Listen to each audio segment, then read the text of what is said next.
Hi everyone, and welcome to our virtual video tutorial clinic on how to get yourself in the deep end of the pool and the shallow end of the pool.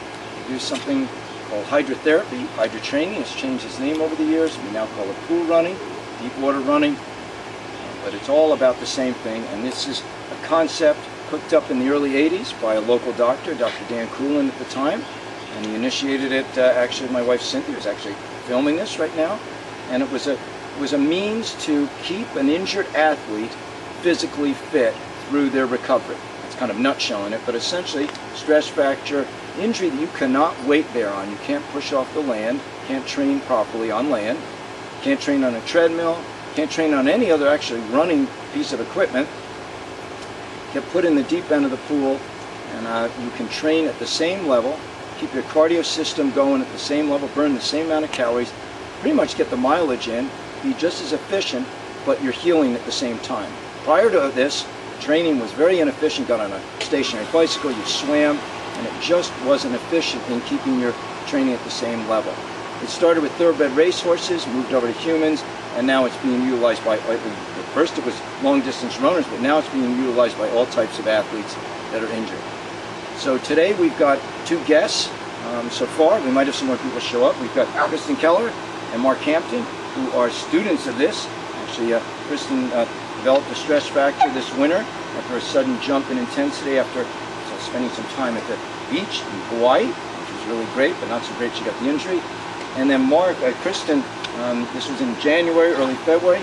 She had two stress fractures. Bilateral. Shins. And we encourage Kristin, as you can expect when you're injured, it's frustrating. I said, Kristin, let's enjoy this, and let's try and get some friends together from her training group. She's in a Boston training group, and so one of her fellow trainers, a very actually similar zip code, pace to her. Mark Hampton was one of the early ones to join in, and we had actually at one point 8-10 people at a time in there. Yeah, sometimes. yeah. Usually it was at least 4 or 5. All right, so today, first we want to start with, and I'm going to have them do the talking, I think, in regard to putting just your flotation device. So we'll start with that. A lot of folks feel like they can do this without the flotation device. You can.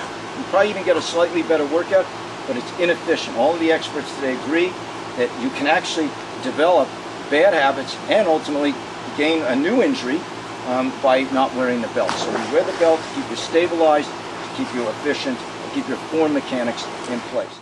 Mark and I both have, I guess, pretty standard weight water belts, and what's front, what's back, what's up, what's down. This is the back of it. Put it on. This part will be on the upper half of your back, so that it offers you a little back support when you're running, water running, and then you just make it to fit. You probably want a snug fit. When you get in the water, it'll move a little, and you don't want it up under your arms because you'll be moving your arms back and forth. So you just want to have it kind of like this, nice snug fit, and then cut the cord.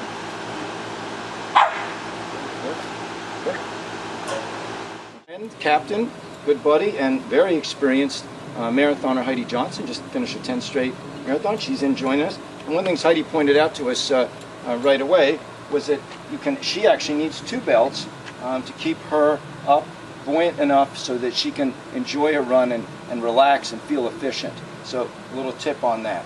The other thing is Heidi has here one of the belts with a tether to it, and a lot of the experts on hydro training today feel pretty strongly that if you tether this to the ladder, you get a better, more, again, mechanically, a more efficient workout. That's not realistic when you're in a public pool, which most people are, and you're doing it as a group.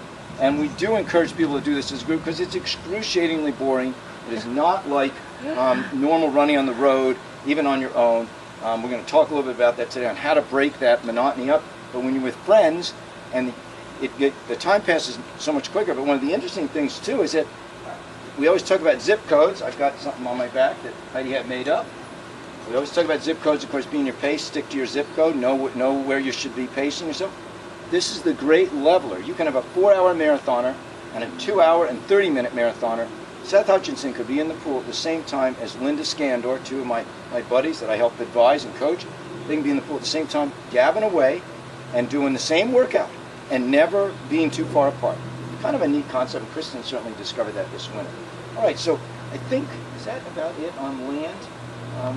When you are injured, at the early part of your injury process in your healing cycle, most stress factors 6 to 8 weeks to recover, you're going to be in the deep end. We'll talk about the shallow end a little bit later on. Here we go. Okay, really simply, starting with the body, the position of your body, you want to be slightly leaning forward. I think we talked about a 3% lean. And then, and unlike running on land, in the pool, the cue that we use is like stomping grapes, so that you're just marching in place, just like you're stomping grapes.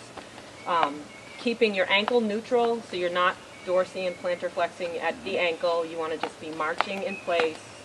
And then with your hands, they're coming up to the surface of the water and to your hips, straight up to the surface, not above the water, and straight to the hip.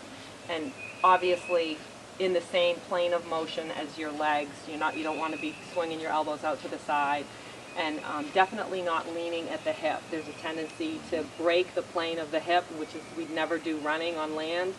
So you want to make sure that your body stays in one line, but just lean slightly forward. Anything else?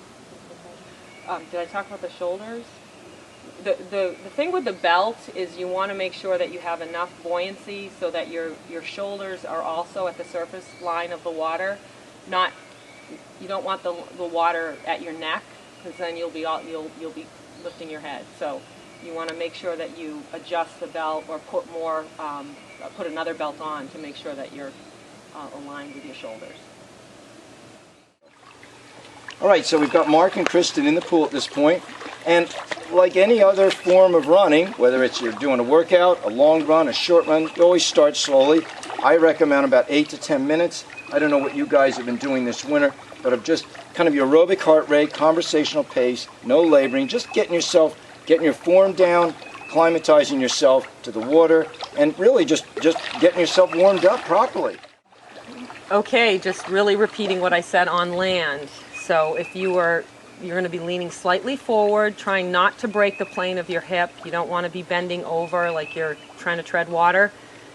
Stomping grapes, keeping your ankles neutral. I think that's the hardest thing for me, is to think about not pointing and flexing my feet in the water. We do that a lot. So really standing straight up and down and stomping. And so you're... Okay, we're going to now demonstrate how to do the variety of workouts. We've had a discussion here off the air, so to speak, about different ways of gauging this: cadence, heart rate, perception of effort. Here, ready? Go. And then Heidi, maybe can you talk about what's going on here? This is 5 minute. This would be a 5-minute interval at marathon pace. Okay, so I think the biggest challenge in pool running is that it's not fancy. You just have to keep reminding yourself of the basic form cues. And whether you're stomping grapes quickly or more slowly, it's the same cue. So the cadence of your feet determines the intensity of the workout. But you're not changing your form at all. Your form is the same, your foot strike picks up to go faster or slower. And I think that's the challenge, is not having your form fall apart when you start to move your feet faster. There's a tendency to hinge at the hip, and I kind of see it already. Make sure you're standing tall, long and tall in the pool. A slight lean forward. It's the whole body leaning forward, not from...